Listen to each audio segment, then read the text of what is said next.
Assalamualaikum warahmatullahi wabarakatuh. Saya Lisa Kanggreni, mahasiswi Universitas Ngudi Waluyo Semarang, Prodi S1 Kebidanan Transfer RPL kelas B dengan NIM 157222031 akan mempraktikkan video tentang konseling gangguan eliminasi buang air kecil pada masa nifas. Terima kasih.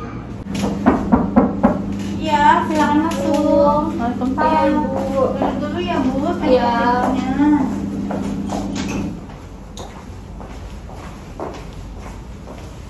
Baik, dengan Ibu siapa ini? Saya Ibu Nisa, Bu. Baik, perkenalkan saya Bidan Nisa ya Bu. Saya Bu. bidan yang bertugas pada pagi hari ini.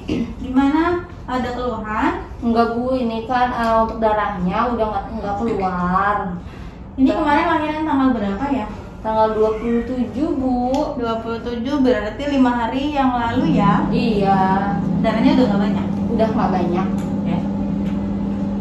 Jadi ini saya akan menjelaskan tentang saya akan memberikan pendidikan kesehatan tentang gangguan eliminasi pada saat buang air kecil di masa-masa nifas. Oh iya, Bu. Ya, jadi sebelumnya Ibu pernah mendengar nggak tentang gangguan eliminasi ini? Belum pernah itu, Bu. Belum ya? Jadi, gangguan eliminasi buang air kecil pada ibu nifas itu ada 3. Yang pertama retensi urin, namanya infeksi saluran kemih atau cystitis gitu ya. Lalu kalau untuk pengertian retensi urin sendiri yaitu ketidakmampuan tubuh untuk mengosongkan kandung kemih secara tuntas. Jadi rasanya kalau ibu kencing itu rasanya nggak tuntas, masih ada yang mau keluar tapi kok nggak ada, itu yang namanya retensi urin. Kemarin pada saat setelah lahiran ada keluhan seperti itu nggak? Nggak ada, Ibu. Nggak ada ya. Terus untuk tanda gejala retensi urin itu sendiri yaitu yang pertama diawali dengan urinnya mengalirnya sedikit-sedikit gitu ya. Ya, Bu. Yang kedua pengosongan kandung kemih ibu tidak efisien, jadi tidak tuntas gitu yang tadi saya bilang ya. Yang ketiga ada terjadi kontraksi pada perut ibu akibat dilatasi kandung kemihnya ibu gitu ya. Yang keempat ada tekanan dan terasa nyeri pada saat rasa ingin buang air kecil. Jadi pas ibu buang air kecil ada terasa nyeri pas air kencingnya keluar gitu. Itu juga bisa termasuk tanda gejalanya ya. Terus untuk penyebab terjadinya retensi urin itu sendiri, yang pertama ibu yang setelah persalinan. Yang kedua ada penyempitan di uretra ibu. Terus yang ketiga ada gangguan fungsi otot atau saraf karena obat atau anestesi yang kemarin semisal ibu lahirnya sesar, tapi kemarin lahirnya normal ya? Iya, normal, Ibu.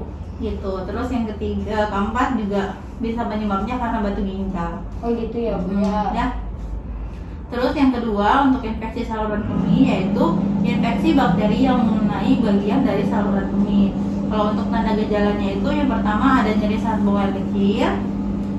Yang kedua frekuensi buang air kecil meningkat namun jumlah kencingnya sedikit gitu. Iya, Bu. Yang ketiga tidak bisa menahan rasa ingin buang air kecil.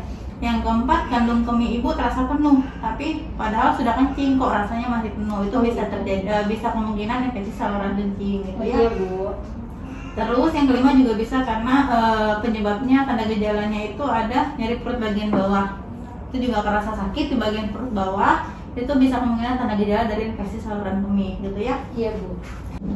Jadi untuk penyebab infeksi saluran kemih itu sendiri yang pertama ada kehamilan, yang kedua karena ibu juga bisa karena gula, lalu ada juga karena sering menahan kencing dan mobilisasi pada saat postpartum ibu takut ngapa-ngapain itu juga bisa pengaruh. Makanya kan sering menahan kencing itu bisa jadi penyebab infeksi saluran kemih. Oh gitu, iya, ya. Bu.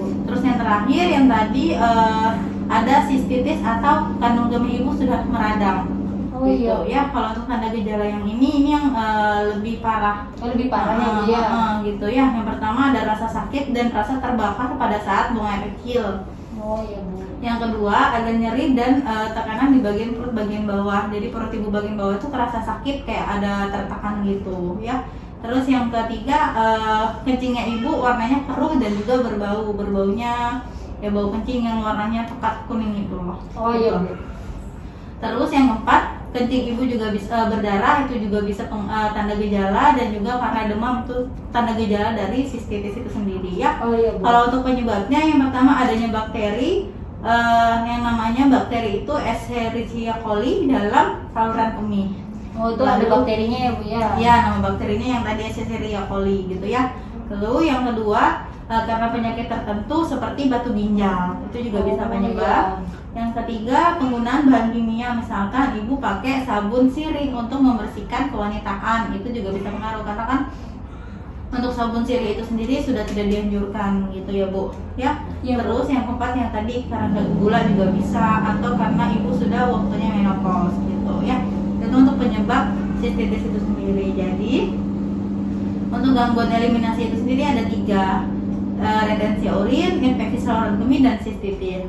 Kalau misal ibu ada terjadi gangguan dari salah satu masalah yang tadi saya jelaskan, harus segera ke pelayanan kesehatan untuk segera dilakukan tindakan. Jadi kalau sudah ibu kan sudah tahu nih tanda gejalanya, ya Bu. Kalau misalkan udah ngerasain, harus dibawa ke fasilitas kesehatan yang terdekat gitu ya.